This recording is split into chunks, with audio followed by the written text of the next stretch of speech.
est plus prolixe, est plus encore, est plus, hum, est plus formel même dans la divinité de Christ que dans le Nouveau Testament. Donc voici, Jésus a avancé 2 versets. Il a parlé d'abord de Matthieu 22, verset 44, où David l'a appelé Seigneur, qui veut dire Dieu l'Éternel. Et on l'a vu, quand on est allé dans Psaume 110, on a effectivement vu que David appelait Seigneur Jésus-Christ. C'est ce qu'il a dit, la parole de l'Éternel à mon Seigneur. Assieds-toi à ma droite, car je fasse tes ennemis te marche-pied. Les ennemis dont il parlait ici, ce ne sont pas les occupateurs romains, ce ne sont pas les ennemis politiques de Rome, de l'État d'Israël. Non. Il ne fait pas allusion à l'Égypte, à la Palestine, à toutes ces puissances. Non, non, non.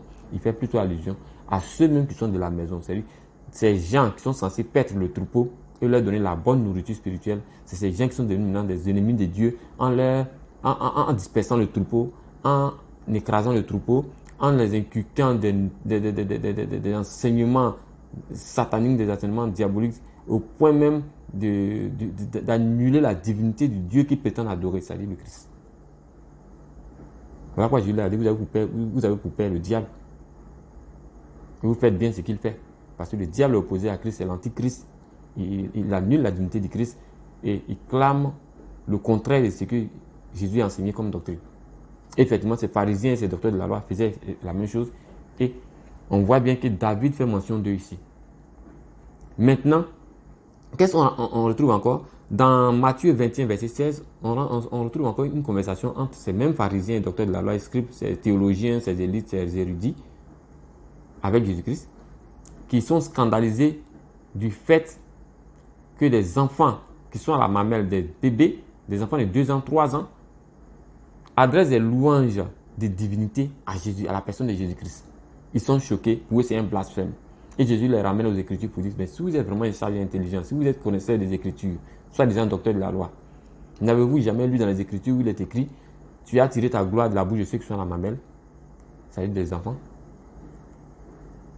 Et bien où est-ce qu'on a retrouvé cela? Dans le psaume 8, verset 3, c'est-à-dire du verset 1 au verset 3. Là-bas encore, David affirme et réaffirme que quand il dit Seigneur, il parle de l'Éternel. Et quand il dit l'Éternel, il parle de Seigneur.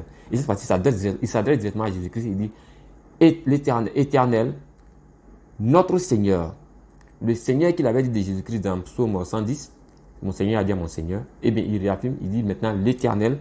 Éternel s'adresse à Jésus. Éternel, notre Seigneur. Que ton nom est magnifique sur toute la terre. Et que ta majesté s'élève au-dessus des cieux. Qu'est-ce que c'est merveilleux. Tu as fondé, verset 3, par la bouche des enfants et de ceux qui sont à la mamelle, tu as fondé ta gloire. Est-ce que vous voyez ça? Tu as fondé ta gloire. Et pourquoi? Pourquoi tu laisses les adultes pour te révéler aux enfants? Eh bien, dans un seul but, pour confondre tes adversaires. Et qui sont tes adversaires? Ce sont ces détracteurs, ceux qui rejettent la dignité de Christ. Pour imposer silence, pour fermer la bouche à l'ennemi, c'est-à-dire au diable, et aux vindicatifs, aux orgueilleux, aux prétentieux, ceux qui sont imbus de leur propre personne, de leur niveau intellectuel, je ne sais quoi. Voici ce que Jésus dit d'eux. Et voici ce que le prophète David annonce par rapport à Jésus-Christ. Donc là, on voit que David atteste par 2 fois déjà que Jésus-Christ est Dieu. Donc le Père c'est Dieu, le Fils c'est Dieu. Quoi qu'il les voit sur 2 personnages différents, il s'agit du même Éternel. Vous voyez. Alors, donc nous allons venir avec David. Jésus a mentionné David comme étant un témoin clé de sa divinité. On le voit ici. David a fait l'expérience du Père et du Fils, 2 personnages clés de la Trinité, puisque on parle ici de la Trinité, on parle du Père, Fils et du Saint-Esprit. Dans ce cas, où était l'Esprit quand David voyait le Père et le Fils? Eh bien, la Bible dit, quand Jésus, la réponse se trouve réellement directement dans les propres propos de Jésus-Christ. Dans Matthieu 22, verset 44, il a dit, comment David animé du Saint-Esprit, donc le Saint-Esprit était déjà là, et c'est par le Saint-Esprit que David a écrit ce qu'il a écrit. Donc, comment David animé du Saint-Esprit a-t-il appelé Seigneur quand il a dit, mon Seigneur a dit à mon Seigneur, c'est-à-dire l'Éternel a dit à mon Seigneur. Or, c'est poussé par l'Esprit que les prophètes parlent et écrivent. Donc le Saint-Esprit atteste que Jésus-Christ est Seigneur et que le Père est Seigneur. Et que lui-même, il est Seigneur parce que le Saint-Esprit, pourquoi on dit Saint-Esprit, on ne dit pas Esprit tout court. Parce que tous les esprits sont issus de Dieu, parce que c'est Dieu qui est le Père des esprits. Et pourquoi? Parce que Dieu lui-même est esprit. Voilà pourquoi tout ce qu'il a créé à sa propre image, à sa propre semblance, sont doués d'esprit. Il nous a créé à son image et à sa ressemblance. Il a créé les anges à son image et à sa ressemblance. Voilà pourquoi tous ceux-là ont une apparence humaine, effectivement, quoique ayant des ailes, mais on a quand même un visage humain. Il y en a qui ont plus de 4 visages, c'est-à-dire d'autres visages, mais ils ont quand même au moins un visage humain. Et lui-même, le Père, il a une apparence humaine. Il porte un vêtement, il est assis sur un trône. Il a des mains, des pieds, un nez, une bouche d'ailleurs, des cheveux, oui. Quoi d'autre encore? Nous, en tant qu'être humain, on est corps, âme et esprit. Donc nous sommes déjà trinitaires, à son image, qui lui aussi est Père, Fils et Saint-Esprit. Et la Bible nous dit que son état fondamental, c'est esprit, parce que Dieu est esprit, il faut l'adorer en esprit en vérité. Donc, quand le Saint-Esprit, puisque Dieu est esprit, à l'instar de tous les autres esprits, pourquoi lui, il est saint? Il est le seul qui a le Saint-Esprit. On ne dit pas les Saint-Esprits, on dit un seul Saint-Esprit. Pourquoi? Parce que dans le livre de Job, il est révélé que aucun ange n'est assez pur devant Dieu. Pourquoi? Car si le ciel, dans toute sa pureté, n'est pas assez pur à ses yeux, c'est-à-dire aux yeux de Dieu, ce n'est pas les occupants, c'est-à-dire ceux qui viennent en dessous, qui le seront autant. À plus forte raison, un homme qui est né d'une femme. Il dit que si même Dieu n'a pas confiance aux anges, comment on aurait pu à 100% à l'égard des hommes? Ce qui veut dire que les anges sont faillibles. Donc ce ne sont pas des esprits saints. Ce sont des esprits qui ont des faiblesses. Dieu est le seul qui n'a pas de faiblesses. Il est le seul qui n'a pas de défauts. Voilà pourquoi il est le seul qui est Saint-Esprit. Donc quand Jésus-Christ dit au nom du Père, du Fils et du Saint-Esprit, effectivement, ces trois personnages sont de la plus haute hiérarchie divine. Et c'est ce qui est en train de se passer ici. Donc Jésus-Christ dit, comment David, animé du Saint-Esprit, donc le Saint-Esprit était déjà là, ose appeler lui Jésus-Christ, c'est-à-dire le Fils, Seigneur. Donc il élève le Fils au grade de divinité suprême, c'est-à-dire de Dieu, au même titre que l'Éternel. Quand il dit l'Éternel a dit à mon Seigneur, assieds-toi à ma droite, c'est-à-dire assis son trône. Et on voit cela dans Apocalypse. Apocalypse 11, verset 19. Oui. Où on voit le Fils, c'est-à-dire dans tout le livre d'Apocalypse vers la fin, Apocalypse, on parle du trône du Père, du trône de Dieu et de l'agneau. Nous savons que l'agneau, c'est le Fils Jésus-Christ. Donc le trône de Dieu et de l'agneau, ça veut dire les deux partagent le même trône. Il n'y a pas deux trônes différents. Quand on dit le Fils assis à la droite, il n'y a pas un espace à part où le Fils s'assoit. Non, non, c'est le même trône. Et vous allez voir que dans un passage où on dit toute l'assemblée était réunie, toute l'humanité était réunie, les anges, les cieux, les 24 vieillards, tout le monde. Et il y a une voix qui s'est fait pour dire qui est digne d'ouvrir le livre et d'en rompre les sceaux. On a cherché les potentiels candidats parmi l'assemblée qui était là, la foule. Il n'y en a eu aucun.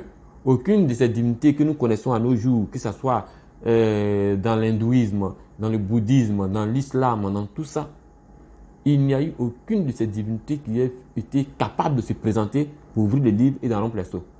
Excepté un seul, celui des chrétiens, c'est-à-dire l'agneau, Jésus-Christ. Et d'où est-ce qu'il sortait? Il n'est sorti ni à gauche, ni à droite, ni parmi la foule, mais il sort du milieu du trône, où est assis celui qui est assis sur le trône, et qui tenait le rouleau du livre dans ses mains. Et c'est de ce milieu du trône que sort l'agneau. Mais quand l'agneau sort du trône, où est donc le Père qui est assis sur le trône? Ben, il est là. Donc l'agneau sort de son sein. Donc c'est de lui que sort l'agneau qui prend le livre maintenant et qui rend les 7 sceaux.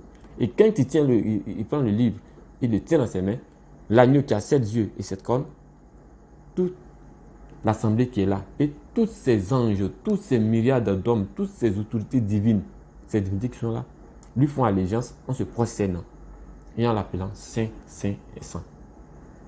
On comprend que l'agneau sort du Dieu le Père. Donc cette notion de Trinité n'est pas une invention, quelque chose de banal ou non. Peut-être que c'est le mot Trinité qui choque les gens, mais on n'est pas en train d'adorer 3 dieux. Non, la Bible nous révèle que quand on dit Père, Fils et Saint-Esprit, ce sont les figures du même Dieu. De la même manière, donc un chérubin qui n'est qu'un seul ange peut à lui seul posséder 6 ailes, peut à lui seul posséder 4 visages différents. un visage d'homme, un visage d'aigle, un visage de taureau et un visage de lion. Pourtant, c'est la même tête qui a 4 visages. Donc, on parle de, qu'est-ce qu'on dit? On dit les 4 êtres vivants qui possèdent chacun 4 figures différentes. Alors, pour celui qui regarde du côté gauche ou bien d'un côté qui voit le visage de l'animal, il va le prendre pour un dieu égyptien avec une tête d'aigle, un aigle et un bec. Pour celui qui regarde du côté où la figure du lion est, il va le prendre pour un dieu, je ne sais pas moi, vous connaissez toutes ces religions qui représentent des dieux avec des têtes d'animaux, oui. Il va le prendre peut-être pour un centaure, un genre de centaure. Et pour celui qui regarde du côté de, qu'est-ce qu'on va dire, du taureau, ben, il va le prendre pour un dieu connu, par exemple Baal, par exemple. Voilà, vous comprenez maintenant d'où viennent ces figures des différentes religions que vous connaissez. Le dieu à tête de taureau là, c'est un chérubin déchu qu'ils adorent ainsi, le prenant pour un dieu. Et comme on le dit, Satan était un chérubin, un être de lumière. Ils étaient très proches, les anges les plus proches du trône de Dieu, c'est les 4 êtres vivants. C'est-à-dire ce sont les chérubins, porteurs du trône. Ils ont 6 ailes et ils portent le trône de Dieu. Et à côté d'eux, il se trouvent les différentes roues avec des yeux incarnés. Partout. Ils ont des yeux partout sur leur corps. Et pour celui qui regarde la face, le côté humain, il va voir un être qui a les ailes, donc il va le considérer comme un ange. Donc ils vont adorer les anges. Mais pour nous qui avons l'esprit, nous savons que ces 4 figures-là ne sont que la figure d'une seule tête et d'un seul personnage qui est un chérubin, qui est lui-même au service du Dieu suprême. Et dans le livre de Daniel, Daniel voit qu'au-dessus du ciel qui est au-dessus de la tête, siège un qui est assis, et une personne exceptionnelle qui est assise sur un trône. Et des éclairs qui sortent du trône et tout ça. Il porte un vêtement, il s'habille comme nous parce que c'est lui qui a indiqué à Adam et à Ève comment cacher leur nudité en tuant un animal et en les couvrant d'un vêtement de cuir. Donc, l'homme s'habille parce que le Dieu qui l'a créé à sa propre image et à sa propre ressemblance s'habille. L'homme cache sa nudité parce que le Dieu qui l'a créé cache sa nudité. Ce n'est pas un Dieu qui se promène nu dans un soi-disant palais. Non. Le Dieu des chrétiens n'est pas un Dieu nu. Parce que c'est lui qui a imposé la loi qui dit « Ne verras ni la nudité de ton père ni de ta mère ». Donc ce n'est pas lui le père des pères qui va se mettre nu devant ses anges et encore devant les humains. Vous voyez comment c'est logique, comment c'est propre. Bon. Donc, nous étions en train de chercher l'expression de la Trinité dans l'Ancien Testament. Est-ce que nos patriarches, c'est-à-dire les anciens de l'Ancien Testament, ont connu effectivement cette mention de la Trinité, c'est-à-dire l'existence du Père, du Fils et du Saint-Esprit? Et comment est-ce qu'ils les ont appréhendés? Les ont-ils appréhendés comme 3 divinités différentes? Ou bien, malgré leurs différences, et ils les ont considérés comme un seul Dieu? Est-ce que nous sommes en train d'analyser? Jésus a parlé du roi David. Nous sommes allés voir le roi David dans ses aveux, dans son témoignage. Effectivement, David a connu le Père, il a connu le Fils, et il était lui rempli du Saint-Esprit. Donc là, on avait la Trinité qui était exprimée, le Père, Fils et Saint-Esprit. Et David nous informe que le Père est au même titre Dieu que le Fils, au même titre Dieu que l'Esprit. Et que lui, en tant que David, n'était pas en train de faire du polythéisme, non, mais il était en train de toujours adorer un Dieu monothéiste. Quoi qu'il les voyait sous forme sur l'apparence de 3 personnes bien séparées. C'est en cela qu'il considère que Dieu est omnipotent et omniprésent parce qu'il peut être à plusieurs endroits à la fois, au même moment, sur plusieurs personnages à la fois. Au même titre qu'il peut être à plusieurs endroits, on dit omniprésent. Au même titre qu'il peut avoir plusieurs connaissances, on dit omniscient car il sait tout. C'est ça. Alors, là, vous venez de voir David. On a fini avec David. Non, il récapitule. David a fait référence à la divinité du Christ dans Psaume 110 pour confirmer, ce qui est contenu dans Matthieu 22, 44 et dans Marc 12, 36. David exprime encore la notion de la Trinité pour confirmer la divinité de Jésus-Christ dans quoi? Dans Psaume 8, verset 3, pour confirmer ce qui était écrit, ce que Jésus a dit dans Matthieu 21, verset 16, au sujet des bébés qui connaissent, qui ont un niveau spirituel plus élevé. Voilà pourquoi Jésus-Christ a dit, si vous n'avez pas la foi d'un enfant, vous ne pouvez pas avoir le royaume des cieux. Soyez semblables aux petits enfants. Parce que ces enfants, ils ont une foi tellement ferme et ils ont un esprit tellement souple et ouvert qu'ils sont sensibles aux choses spirituelles. Des enfants peuvent voir des choses que les adultes ne peuvent pas voir. Les enfants peuvent facilement remarquer des choses, identifier des choses qui échappent à la perception des adultes. Parce que les adultes sont trop cartésiens, ils sont trop fermés, ils sont trop... Non, les enfants sont très ouverts aux dimensions spirituelles. Parce qu'ils ont une foi très fertile. Et ce sont ces choses que Jésus-Christ dit ici.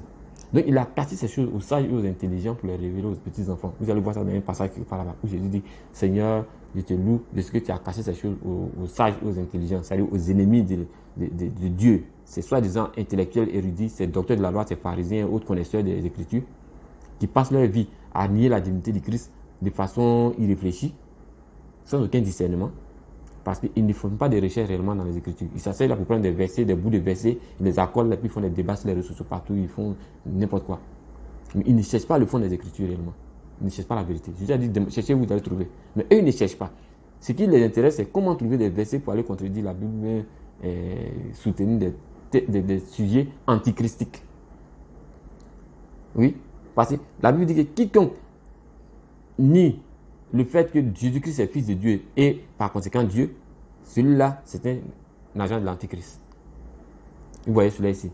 Donc, Psaume 8, verset 3, confirme Matthieu 21, 16, qui atteste que Jésus-Christ, pour confondre l'intelligence des sages et des intelligents, pour confondre ceux qui se croient sages et intelligents, a caché ces vérités, ce mystère de la spiritualité de Dieu aux adultes, pour le révéler aux enfants, c'est-à-dire ceux qui sont encore à la mamelle. Ça, c'est extraordinaire. Ok, donc dans tout ça, nous venons de comprendre que David considère Jésus comme son Dieu. David a connu Jésus comme Dieu et il a connu le Père, lui-même étant rempli du Saint-Esprit. Alors, quelle autre mention encore va nous intéresser? Nous allons encore aller dans une autre mention de Jésus-Christ, cette fois-ci au sujet d'Abraham. Est-ce qu'Abraham a connu Jésus-Christ? Est-ce qu'Abraham a connu le Père, le Fils et le Saint-Esprit? Est-ce qu'Abraham a expérimenté réellement cette notion de la Trinité?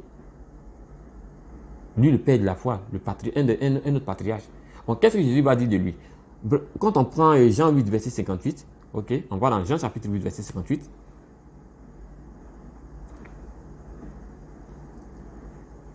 Jean chapitre 8, verset 58, on y va rapidement.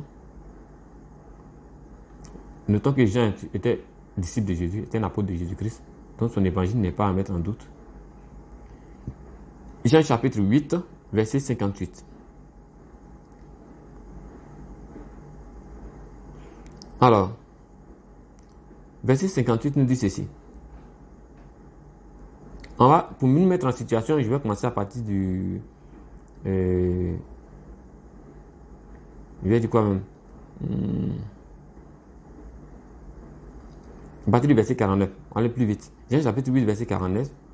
Jésus répliqua, je n'ai point de démon, mais je honore mon Père et vous m'outragez. Vous voyez que je vais monter même au verset 48.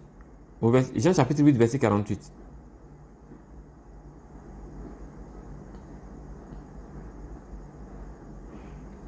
Les Juifs lui répondirent, les Juifs lui répondirent, n'avons-nous pas raison de dire que tu es un Samaritain et que tu as un démon? Voici ce que les Juifs disent. Ceux qui pratiquent le judaïsme. C'est les Juifs qui pratiquent le judaïsme, qui passent le temps à embrasser la pierre et le mur de lamentation à longueur de journée. Ils se moquent des chrétiens parce qu'ils les considèrent comme des idolâtres, parce qu'ils adorent un être humain. Après eux, vous adorez Jésus-Christ comme un être humain, alors que chez nous, Jésus-Christ n'est qu'un banal personnage. Pour un peu plus de respect, on le considère comme un petit prophète, mais pour nous, Jésus, c'est tout sauf un Dieu. Voici ce qu'ils disent dans l'évangile de Jean. Les Juifs lui répondirent, n'avons-nous pas raison de dire que tu es un Samaritain et que tu es un démon, et que tu as un démon? Les Juifs qui disent de Jésus qu'il a un démon. Qui peut oser penser ainsi? Qui? Même en islam, ça ne se peut pas. Et puis votre raison dans le judaïsme. Bon. Nous continuons, vous allez voir.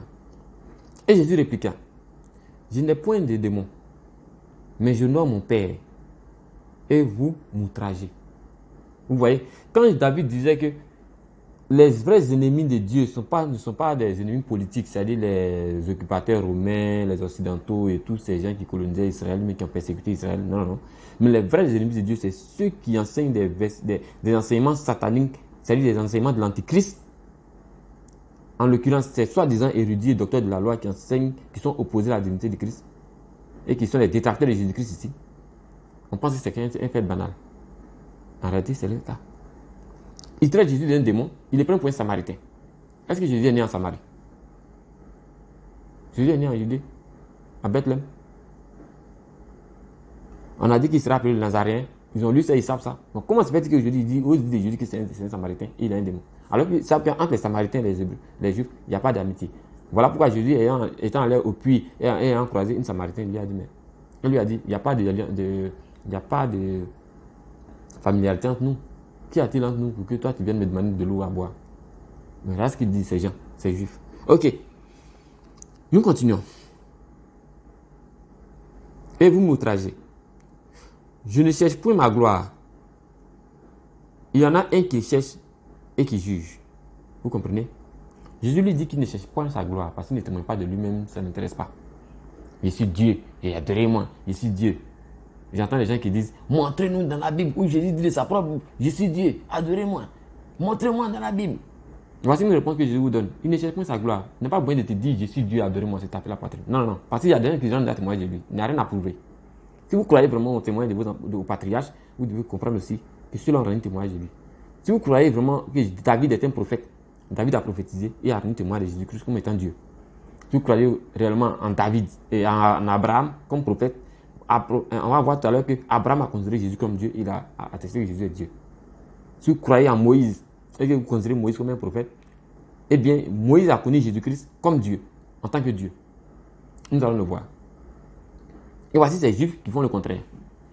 Ils prétendent écouter les témoignages des prophètes de la loi, de l'Ancien Testament, c'est-à-dire de leur patriarche. Ils disent même qu'ils ont pour père Abraham, mais ils contredisent tout ce qu'Abraham a rendu comme témoignage au sujet de Jésus-Christ.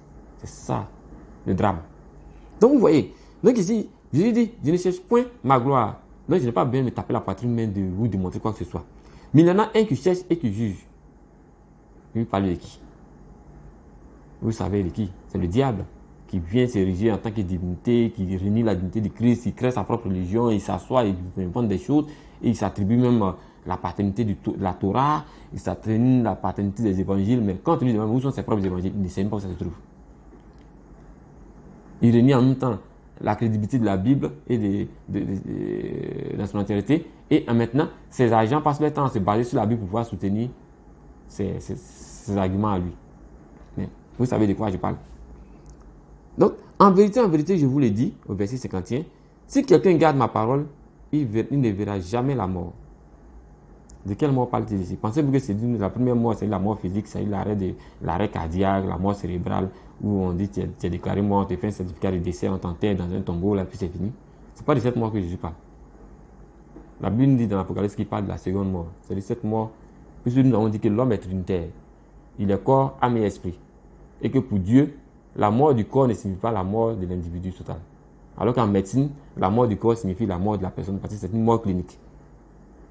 Mais dans toutes les cultures de la terre, même chez nos parents qui sont encore au village, qui sont dans la numismatie, dans toutes les cultures de la terre, vous allez chez les Indiens, au Brésil, dans l'Amazonie, ces peuples agricoles qui sont là-bas, ils vont vous dire que la mort ne signifie pas la mort du corps.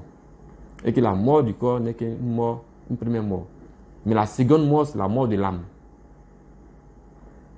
Vous voyez, la seconde mort, c'est la mort de l'âme. Puisque l'esprit ne meurt pas. Voilà pourquoi Jésus a dit, je remets en tes mains mon esprit. Mais pas même que son corps était mort, et son âme était affaiblie. Vous comprenez? La seconde mort, c'est la mort de l'âme. Jésus n'a pas connu la seconde mort parce que l'âme de Jésus n'est pas morte. Mais Jésus a connu la première mort, c'est la mort du corps. Il a été cloué à la croix, il a été mort dans la chair. Mais dans l'esprit et dans l'âme, son âme est allée dans le celui des morts pour apporter la lumière à ceux qui étaient dans le celui des morts. Voilà pourquoi, quand il y est descendu, les tombées se sont ouvertes et les âmes des gens sont revenues à la vie. Et ça, la Bible était formelle dessus. Le troisième jour, il est revenu récupérer ce corps physique qui était mort, il a ramené à la vie, il a repris sa forme normale et son esprit normal, il est remonté au ciel comme il se devait. Parce que c'est là sa demeure principale. Il ne meurt pas. Voilà pour la dire. Personne ne me l'ôte, je la donne de moi-même afin de la reprendre. J'ai le pouvoir de la donner, j'ai le pouvoir de la reprendre. Qui d'autre que Dieu a le pouvoir de donner la vie et de la reprendre? Donc Jésus-Christ a le même pouvoir que Dieu. Bon, on laisse ce sujet-là. Donc on revient à notre passage ici. Jean chapitre 8, on descend maintenant au verset 52. Jésus dit, et maintenant il dit, et maintenant lui dire les Juifs, c'est les Juifs qui répliquent, nous connaissons que tu es un démon. Donc ils insistent encore en disant que Jésus est un démon. Qui peut dire que Jésus est un démon? Jésus qui dit, qui me convaincra de péché? Comment Jésus peut être possédé? Par quel esprit? Donc s'il est possédé, c'est qu'il n'a plus le Saint-Esprit. Est-ce que Jésus peut être sans Saint-Esprit? Lui qui est le plus illustre de tous les prophètes qui ont existé. Il dit qu'il est le plus grand, même Jean-Baptiste. Jésus a dit que parmi tous les gens, toutes les personnes nées d'une femme, il n'y a pas un qui est plus grand que Jean-Baptiste. Mais Jean-Baptiste même ne vaut même pas la cheville. Parce que Jean-Baptiste a dit, je ne suis pas digne de lier la croix à ces choses. Je ne suis pas digne de lui. Alors, comment ces gens que vous considérez comme des gens respectables, pleins de spiritualité, qui passent leur temps à se lamenter au pied du mur de la lamentation, ces gens disent officiellement ici que Jésus est un démon. Waouh! C'est le plus grand sacrilège que l'humanité n'ait jamais connu. Ce n'est pas possible. Alors que quand Jésus s'est présenté devant des gens possédés par des esprits mauvais, par exemple le fou de Gadara, les démons qui possédaient ce gars-là ont dit à Jésus, mais qu'y a-t-il entre toi et nous pour que tu viennes aujourd'hui qu'à nous? Si réellement Jésus avait un démon, vous pensez que ces esprits allaient lui parler ainsi? Quand Jésus dit aux gens, le diable vient, mais il n'a rien à moi. Comment vous pouvez concevoir que Jésus est un démon? Et ce sont des juifs que vous écoutez, ceux qui vont s'asseoir pour écouter les enseignements des rabbins. Les enseignements des rabbins. C'est le même rabbin qu'on disait que Jésus était possédé. Voici ce qu'ils disent de Jésus-Christ. Ceux qui se disent croyants, qui suivent l'enseignement d'Abraham, qui soi-disant se réclament d'Abraham, de Moïse, d'Isaac, c'est eux qui enseignent que Jésus-Christ est un démon. Alors que tous ceux-là, Abraham, Isaac et Jacob, tous ont connu Jésus-Christ. Aucun d'eux n'aurait osé dire ça. Donc on continue. Maintenant, lui dit les Juifs, ça c'est au verset 52, nous connaissons que tu es un démon. Abraham est mort, les prophètes aussi. Et tu dis, si quelqu'un garde ma parole, il ne verra jamais la mort. Est-ce que vous comprenez ce qu'ils disent? Donc Jésus leur dit ici, dans le Jean chapitre 8, verset 51, qu'en vérité, je vous l'ai dit, si quelqu'un garde ma parole, il ne verra jamais la mort, automatiquement, et ils comprennent ça dans un sens carrément charnel. C'est-à-dire dans leur conception, effectivement, quand vous allez écouter ces enseignements des rabbins ou bien de ces juifs actuellement, ils sont dans des trucs ésotériques, ils n'ont rien de spirituel. Tout ce qu'ils enseignent, c'est de la philosophie. De la philosophie ésotérique, de la métaphysique. Ça n'a rien de spirituel. Tout n'est que de la philosophie. Donc, pour eux, quand Jésus parle de la mort, ils ignorent que le corps, l'être humain est composé de corps, âme et esprit. Et que le corps meurt, on parle de la première mort. L'âme meurt, on parle de la seconde mort. Et l'esprit ne meurt pas. Sinon, il y aurait eu une troisième mort. Et Jésus est mort une première fois dans la chair, mais il n'a pas connu la seconde mort parce que son âme n'a pas connu. La seconde mort dont il s'agit, on parle de la mort de l'âme. L'âme de Jésus n'est pas morte. Jésus a connu la première mort, mais il n'a pas connu la seconde mort. Puisque la seconde mort est évoquée dans l'Apocalypse, où il aura le jugement des âmes. Jésus ne sera pas jugé, il ne peut pas connaître la seconde mort. Eux, dans leur entendement, quand Jésus parle de mort, ne verra jamais la mort ici, eux, ils entendent par là la mort clinique. Est-ce que vous voyez le niveau d'intelligence? Et maintenant, ils disent, voilà, nous avons raison de dire que tu es un démon. Comment tu peux dire cela alors que Abraham est mort? Les prophètes qui ont suivi sont tous morts. Comment toi tu peux dire que celui qui garde ta parole ne verra jamais la mort? Es-tu plus grand que notre père Abraham qui est mort? Hein? Es-tu plus grand que notre père Abraham qui est mort? Les prophètes aussi sont morts. Qui prétends-tu être? Toi, qui prétends-tu être? Donc vous voyez déjà que le niveau de bassesse spirituelle. Et maintenant Jésus, après les avoir, je dirais, magistralement écouté, studieusement écouté, dans leur baliverne, va répliquer maintenant au verset 54. Donc nous sommes dans Jean chapitre 8, maintenant au verset 54. Jésus répondit, si je me glorifie moi-même, ma gloire n'est rien. Parce qu'effectivement, c'est juste. Ce qu'il dit est vrai. Imaginez un fou qui vient devant vous et qui vous dit que Dieu m'a dit de vous dire que moi, je ne suis pas fou. Imaginez cet instant. Un malade mental qui vient, qui vous dit Dieu m'a envoyé vers vous pour vous dire que moi, le malade mental, je ne suis pas un malade mental. C'est-à-dire, Dieu m'a envoyé, Dieu m'a dit de vous dire que moi, je ne suis pas fou. Qui va le croire? Naturellement, personne ne va le croire parce que c'est de lui-même qu'il parle. Au moins, si quelqu'un d'autre en dehors de lui, comme un médecin, était venu dire oui, effectivement, vous pouvez le croire parce que là, il n'est pas fou, j'atteste qu'il n'est pas fou. Vous voyez que le témoignage d'une autre personne rend crédible sa version. Mais quand il est le seul à affirmer ce qu'il prétend être le seul à avoir vu, c'est clair que sa parole ne vaut rien. Voilà pourquoi dans le domaine juridique, en droit, en matière de juridiction, lors d'un procès d'un tribunal, on a toujours bien de témoins. Quoique les mises en cause soient présentes et donnant leur version des faits, on a besoin de témoins qui vont donner qui vont donner des témoignages qui concordent et qui confirment ce qu'ils disent. Parce que celui qui rend des témoignages de lui-même, son témoignage ne vaut rien. Vous savez d'où ils tiennent ça? C'est cette vérité biblique. Parce que la Bible a dit que la vérité est admise sur la base de 2 témoignages. Et pas n'importe quel témoignage, des témoignages concordants. C'est ainsi que Daniel, à son époque, a pu attraper, a pu démasquer ces faux accusateurs qui accusaient une femme d'avoir commis l'adultère, alors qu'en réalité, c'est eux qui ont voulu coucher avec elle. Elle a refusé. Donc, ils se sont mis de commun accord pour l'accuser d'avoir commis l'adultère. Et qu'est-ce que Daniel a fait? Daniel a eu la brillante idée de les séparer et de les mettre dans des chambres à part et de les interroger à nouveau sur les faits. Et lorsqu'il les a réinterrogés sur les faits, il a vu que leurs versions divergeaient, leurs versions ne concordaient pas. C'est là qu'on a compris que c'est des menteurs. Effectivement, c'est la même chose. Donc ici, Jésus leur dit, si je rends témoignage de moi-même et que je suis le seul à rendre témoignage de moi, ma gloire n'est rien. Mais c'est mon Père qui me glorifie. Lui que vous dites être votre Dieu. Vous comprenez que quand Jésus parle de son Père, il ne fait pas allusion à Joseph. Il ne parle aucunement de Joseph. Donc s'il ne parle pas de Joseph comme son Père, ce n'est pas Marie qui en fera l'exception. Puisque David reconnaît que Jésus a existé à son époque. Et Jésus reconnaît que David l'a connu et l'a considéré comme son Seigneur. Mais Marie n'a pas été reconnue par personne en tant que Seigneur de qui que ce soit. David n'a pas connu Marie en tant que mère de Jésus. C'est nulle part dans les psaumes. Oui. Et quand Isaïe évoque l'histoire de Marie, il dit la jeune fille sera enceinte. On n'a pas dit la mère de Dieu ou bien la mère de Jésus-Christ sera enceinte. Non, on dit la jeune fille sera enceinte. Elle enfantera un fils. On lui donnera le nom d'Emmanuel, tout simplement. Et c'est cette prophétie d'Isaïe que l'ange Gabriel est venu confirmer à Marie. Simplement. Mais il n'a jamais été question qu'elle serait une autorité matrimoniale, une autorité divine au-dessus de Jésus-Christ. Parce que Jésus-Christ est le Seigneur et le Dieu de David. Et ici, voici ce que Jésus dit. Que si c'est moi même qui rends témoignage de moi, mon témoignage n'est rien.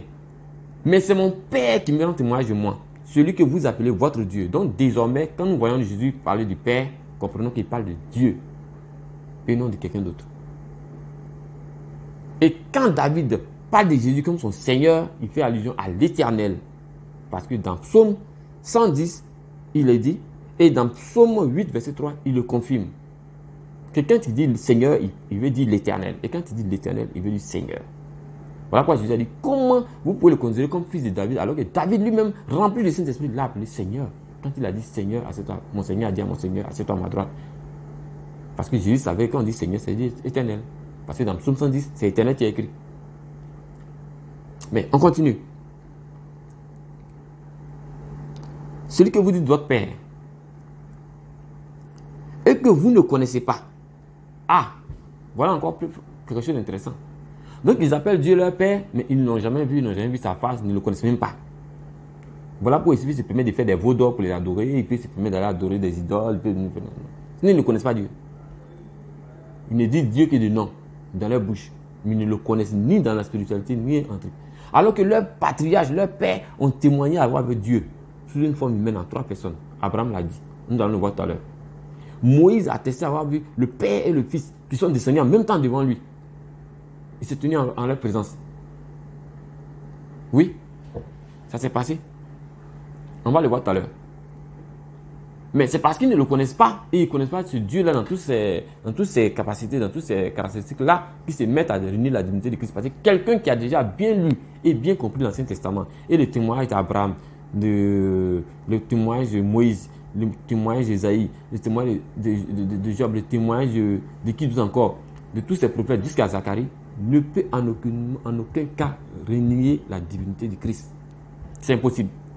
À moins qu'il n'ait rien compris de tout ce qu'il a lu depuis la Genèse jusqu'à ce que nous allons voir tout à l'heure. Donc, nous voyons que Jésus montre ici que les vrais ennemis de Dieu, là, ce ne sont pas des ennemis politiques d'Israël, comme on tend à le montrer ici. Non, non, non. Les vrais ennemis de Dieu, c'est ceux-là même qui sont les détracteurs de Christ, parce que Dieu, c'est Jésus. Jésus, c'est Dieu. Donc, ceux qui sont ennemis de Jésus sont ennemis de Dieu. Ceux qui sont ennemis de Dieu, naturellement, sont ennemis de Jésus. À commencer dans la maison. Voilà pourquoi Jean a dit, la lumière est venue parmi les siens, et les siens ne l'ont point reçue. Et à tous ceux maintenant qui croient, quel que soit votre bord, votre culture, quelle que soit votre race, quelle que soit votre nationalité, votre pays, on n'a plus besoin que vous soyez juif, on n'a plus besoin que vous soyez né en Israël ou bien quoi. Peu importe, il suffit seulement de croire à vous qui croyez, à vous qui l'avez reçu, il vous a donné le pouvoir de devenir enfant de Dieu. Contrairement à ceux-là même qui se disaient fils du royaume, mais qui n'ont pas la moindre intelligence de discerner l'identité de leur Dieu qui vient à eux ici. Mais nous continuons. Donc Jésus dit que c'est mon Père qui me glorifie, verset 54, lui que vous dites votre Dieu et que vous ne connaissez pas. Donc on comprend que quiconque prend l'enseignement de ces juifs, de ces soi-disant rabbins, au lieu de prendre la Bible comme référence, ceux qui va s'asseoir pour écouter l'enseignement de ces soi-disant rabbins en Israël, ou bien de ces soi-disant potions qu'ils fabriquent et puis ils prodiguent aux gens, c'est des hommes mystiques qui font de la magie, qui n'a rien à voir avec la spiritualité de Jésus. Parce que quelqu'un qui ne croit pas que Jésus est Dieu ne peut pas vraiment enseigner un pasteur sur quoi que ce soit. Allez savoir de tout ce qu'il ne parle. Ne peut pas enseigner un pasteur sur quoi que ce soit. Quand je vois des hommes de Dieu qui allaient vivre en Israël pour aller écouter, prendre des potions, c'est quoi, des soi-disant huiles bénies préparées par des juifs, par des rabbins, mais ces gens ne croient pas en la divinité de Christ. Voici ce que je vous dis d'eux. Qu'est-ce qu'il peut vous donner par le Saint-Esprit qui va vous servir, vous qui croyez en Jésus-Christ? S'ils ont haï le Christ, qu'ils l'ont mis à mort, ce n'est pas vous qui vont aider en vous donnant des potions, des enseignements. Dans quel but? C'est dans quel but? Ils vont vous apporter quoi? Ils vont vous enseigner quoi? Quand je vois des soi-disant musulmans qui se lèvent et qui prennent des enseignements des Hébreux comme référence, mais ces gens disent que Jésus n'est pas Dieu et Jésus n'est pas leur Messie, et ils attendent leur Messie. Alors que dans votre Coran, vous considérez Jésus comme le Messie. Donc vous contredisez, et cependant, quand il s'agit d'aller contre les chrétiens, vous associez. C'est une hypocrisie qui ne dit pas son nom. Ça s'appelle la prostitution des choses contre nature. Voilà. Mais là n'est pas le sujet. Nous sommes en train de mener une enquête concernant le Christ. Nous voulions savoir, est-ce que les patriarches, les anciens ont connu la notion de Père, Fils et Saint-Esprit? Mais on a fait une parenthèse ici parce que Jésus-Christ a évoqué Abraham. Nous avons essayé de remonter un peu plus haut pour voir le contexte dans lequel Jésus-Christ a évoqué Abraham. Parce que ces gens juraient par Abraham, ils juraient par Moïse, ils juraient par les patriarches. Donc Jésus-Christ est en train de leur dire ici que vous prétendez connaître mon Père qui est votre Dieu, mais en réalité vous ne le connaissez pas. Et pour moi, je le connais. Vous comprenez? Jean chapitre 8, verset 55. Vous ne le connaissez pas, mais moi je le connais. Vous voyez comment Jésus fait la différence entre lui et eux? Et si je disais que je ne le connaissais pas, je serais semblable à vous, un menteur. Donc comprenez dès aujourd'hui que les Juifs, ceux qui enseignent dans les Midrash, c'est vrai, ils ont le livre, mais ils n'ont aucune connaissance spirituelle du livre. C'est ce que je suis en train de vous dire. Ils ont le livre, mais ils n'ont pas l'esprit du livre. Ils ne comprennent pas le livre. Voilà pourquoi ils pouvaient suivre les rites, les cultes de Jéroboam. Ils pouvaient s'adonner au culte de Baal. Ils pouvaient aller suivre les pratiques d'Aaron. Toi, Aaron, toi le frère de Moïse, tu as été élu comme sacrificateur devant l'Éternel.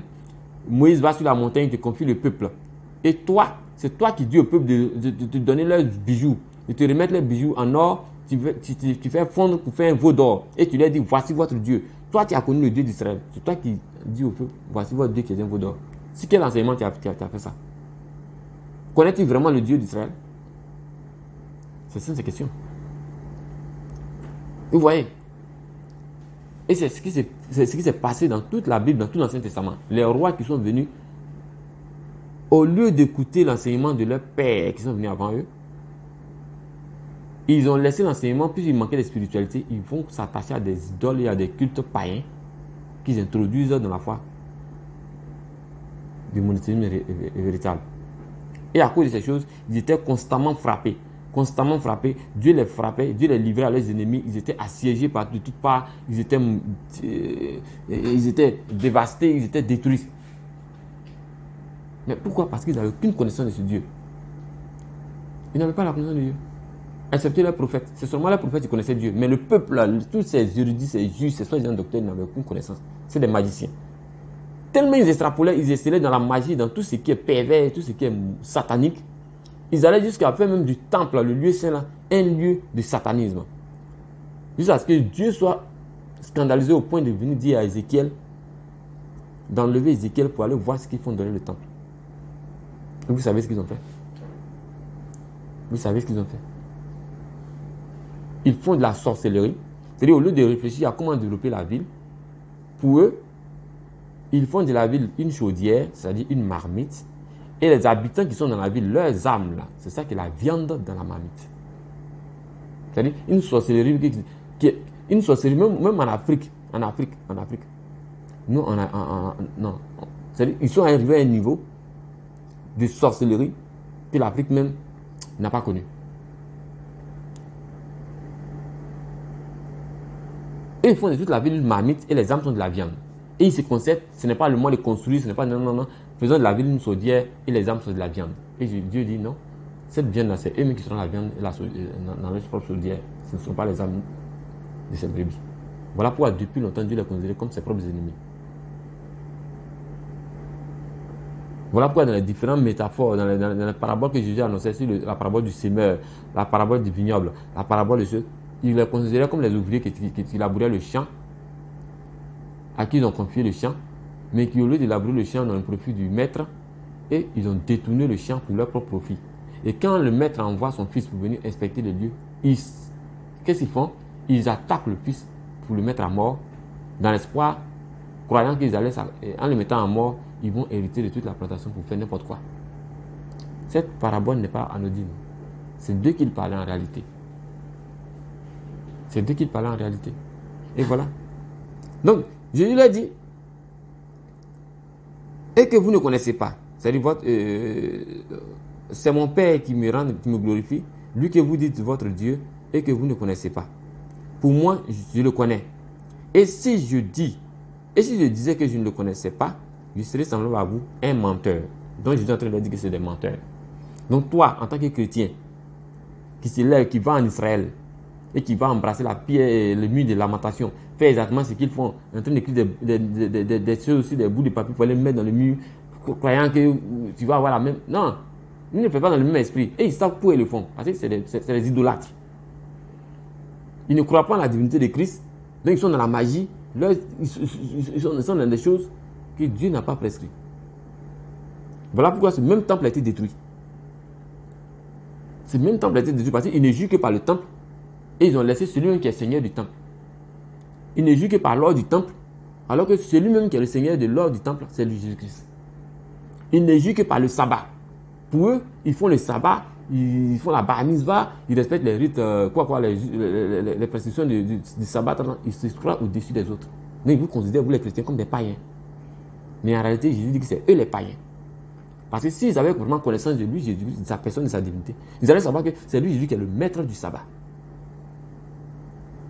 Pour eux, la spiritualité, ce n'est pas manger la viande de porc, et faire le Shabbat, c'est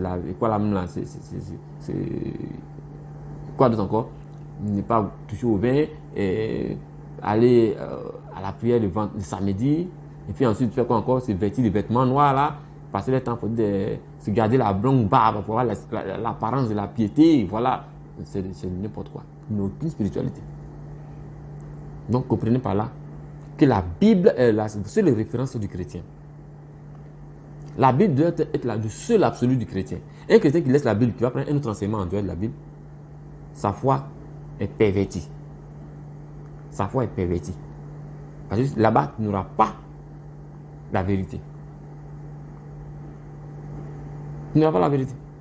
Voilà pourquoi la Bible contient la vérité de l'Ancien Testament et le Nouveau Testament. Parce que si tu dois laisser ton livre aller et regarder et leur enseignement, c'est pas la spiritualité qu'ils vont t'enseigner. Ils ont laissé le Saint-Esprit et ils s'attachent à l'angélologie. Et ils adorent Michael, ils adorent Raphaël, l'archange Raphaël, ils adorent Gabriel, ils adorent, c'est eux qui font tout ce qui est angélologie. Ils passent le temps à invoquer les anges au lieu d'invoquer le Saint-Esprit. Ça ne les intéresse pas. Ils ne savent pas qui est le Saint-Esprit. C'est les gens qui prennent Gabriel pour le Saint-Esprit. Pour eux, le Saint-Esprit, voilà, c'est tous les anges, n'importe quel esprit qui débarque et puis voilà. Oui, c'est ça. Ils ne savent pas ce que c'est que ça. Le parler en langue, ça ne les intéresse pas. Parce que le parler en langue, ça vient de Pentecôte. Pentecôte, c'est les chrétiens qui ont expérimenté le parler en langue. Pour eux, c'est de la barbarie, ça n'a aucun sens. Ça ne les intéresse pas. Le Saint-Esprit descendant comme des langues de feu, là. Eux, là, ça ne les intéresse pas parce qu'ils ne connaissent pas ça.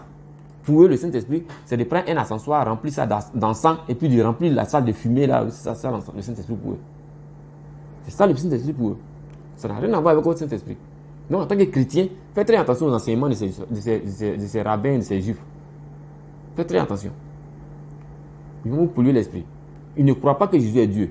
L'absolu, la première condition sine qua non dans la Bible en tant que chrétien, c'est de croire que Jésus-Christ est Dieu. Si tu ne sais pas que Jésus-Christ est Dieu, tout le reste est zéro. Vous voyez, c'est la base.